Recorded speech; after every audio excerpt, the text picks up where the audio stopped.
When it comes to friendships, I feel like we're never really taught about the importance of them. I think it's not something that we are always being told to work towards. It's either what do you want to be when I'm getting married, when I'm having children, but it's never have you made any friends. It's never like that. Even when you look at how we make friends, we make them in the context of the places we spend most of our time in, whether it's work, whether it's school. And that's why as you become older, it gets harder to actually make friends because you don't find yourself in places where you're sharing something in common with people. And I also find that a lot of people that have long-term friendships, these were friendships that were actually nourished from the time these people were young. So it's like childhood friendships or teenage friendships, but it's really hard to find people that make friends in their adulthood. And I'm probably one of those people, but for me, I have always had a difficulty with making friendships, especially female friendships, ever since my inception.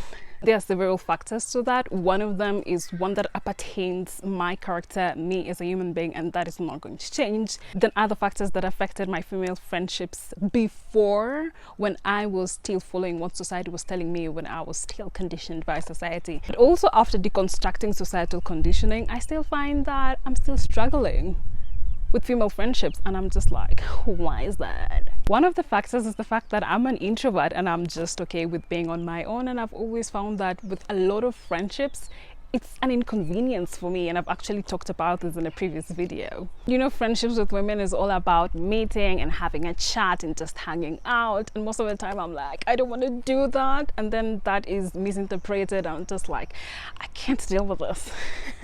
So me being an introvert and being someone that is okay with spending time on their own for long periods of time really contributes to me having a big difficulty with friendships. Then there are the factors that affected my female friendships when I was still following what society tells us, and one of them is internalized misogyny. And I didn't even know that there was something called internalized misogyny until I really started doing the deconstruction. And because I grew up in a patriarchal tribe, patriarchal society, I mean, it is something that I was taught, and I realized that I had really been taught to see other girls as my competition. So there's really no way that you're going to be friends with someone who's your competition, or even if you decide to be friends with them, it's not coming from an honest place. One thing that I used to say proudly is like, oh, I don't like being friends with girls, I like being friends with boys. Oh my god, right now I'm just like, who was that girl? This hate that we are taught towards each other is what breeds a lot of jealousy. You see girls being jealous towards each other. You see women blaming other women for the mistakes of men. It's all because of internalized misogyny. And there's no way you can have healthy friendships if you have not deconstructed that. It's just so embarrassing just reminding myself of that girl I was. The other factor is the bad relationship that I had with my mother, and I've come to learn that this is called a mother wound, and it really did affect the relationships that I had with females because I really wanted to stay away from all women. I really felt uneasy around women. I didn't trust them. In fact, when I was even in school, I ensured that my classes, because we had the choice of actually choosing our own classes, if it had a man, a teacher who is male and a teacher who is female, I would pick the male teacher because I just didn't want anything to do with women. Because of this distrust, I really don't have a lot of friendships that I've made over my life because I just didn't trust any girl or woman. So how are you going to make friendships if you're not trusting people? I think it's something that we don't talk about more, how our relationships with our mothers actually have a huge effect on other parts of our lives. Like, who would have thought that that is going to affect friendships with women? And it's only until I started doing my deconstruction that I realized, oh, the relationship that I had with my mother was affecting how I was relating with other women. And it affects all aspects of life. It's not just friendships, even your career. You will end up not trusting other women around you, and you can't even trust men because men are always trying to take advantage of you. I mean, we grew up in a patriarchy.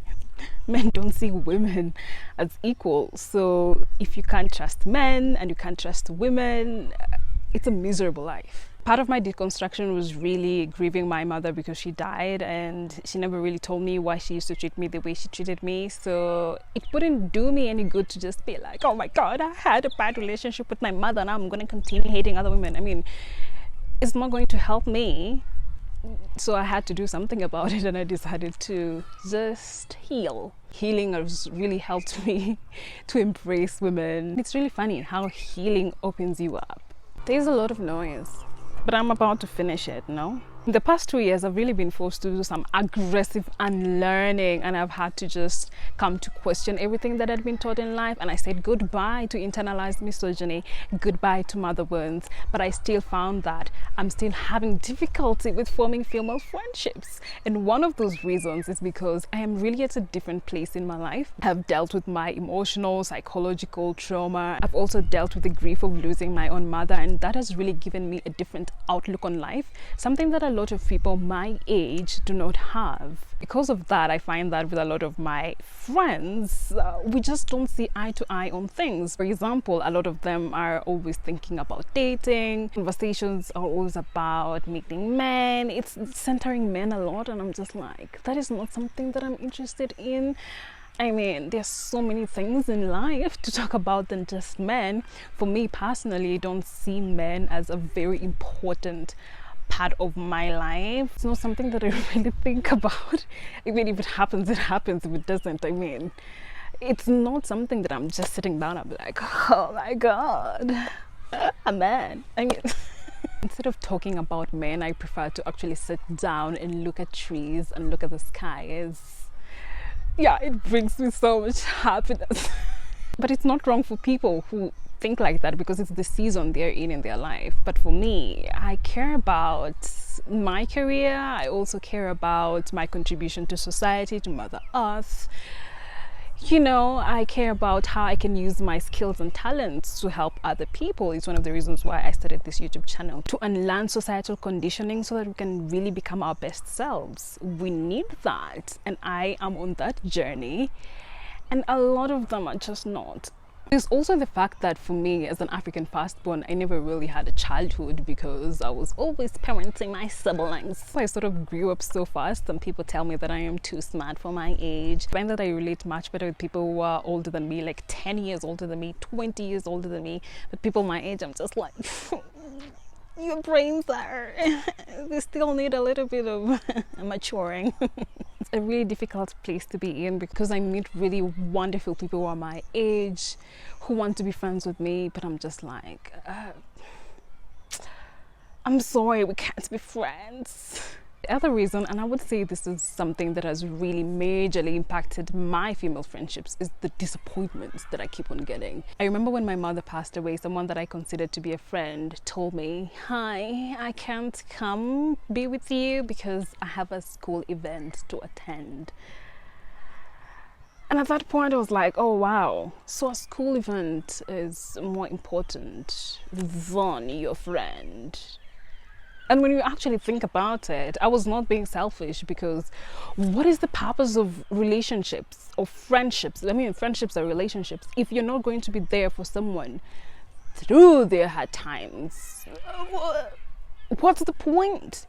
When I also look at the friendships that I attempted to have throughout my school life, a lot of times I used to be treated like I am not included in the group.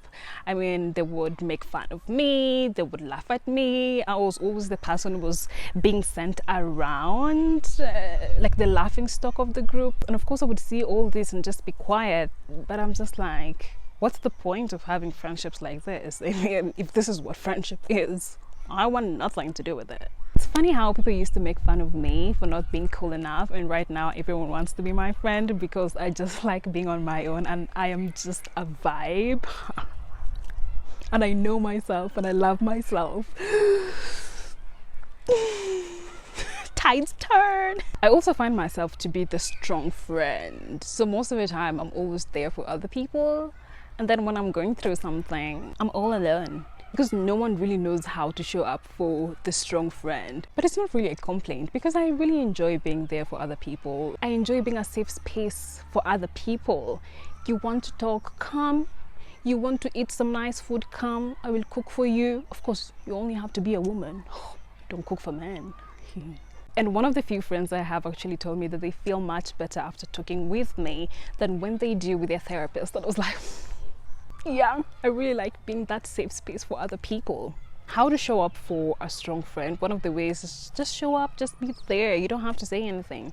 I think that really helps. You know, friendship, like any other relationship, is something that is going to cause a little bit of friction in our lives because it is intimate, and anything that's intimate, it's always complicated in some way. But I feel like after doing a lot of deconstruction, I am finding my footing a little bit. I mean, the few friends that I have are really wonderful, and we understand each other, and we're not always there in each other's faces, and it's just fine. And I feel like I need to find more of those people. But again, I'm also asking myself, why do I need to find more friends? It's also this conditioning that you need to have a lot of friends. I am the kind of person that has so many acquaintances, but when it comes to friendships, maybe I can count them on one hand, and that's okay. It's okay, because anyway, majority of my time I like spending it on my own, and because I really like being dedicated in all of my relationships, I definitely want to have as few friends as possible so that I can commit to them, so that I can have fruitful and healthy relationships with them. This has actually been a very fun self-reflection session with lots of kids, noises in the field. They've just opened school, and in front of me I have lots of chickens. Wow. And the wonderful sun. Hi. Actually, the sun is my best friend. Nature is always my best friend. Maybe I should have said that from the start. But yeah, it's really nice being in the village and farming from the village with all of these distractions. But nothing ever beats being in front of the camera.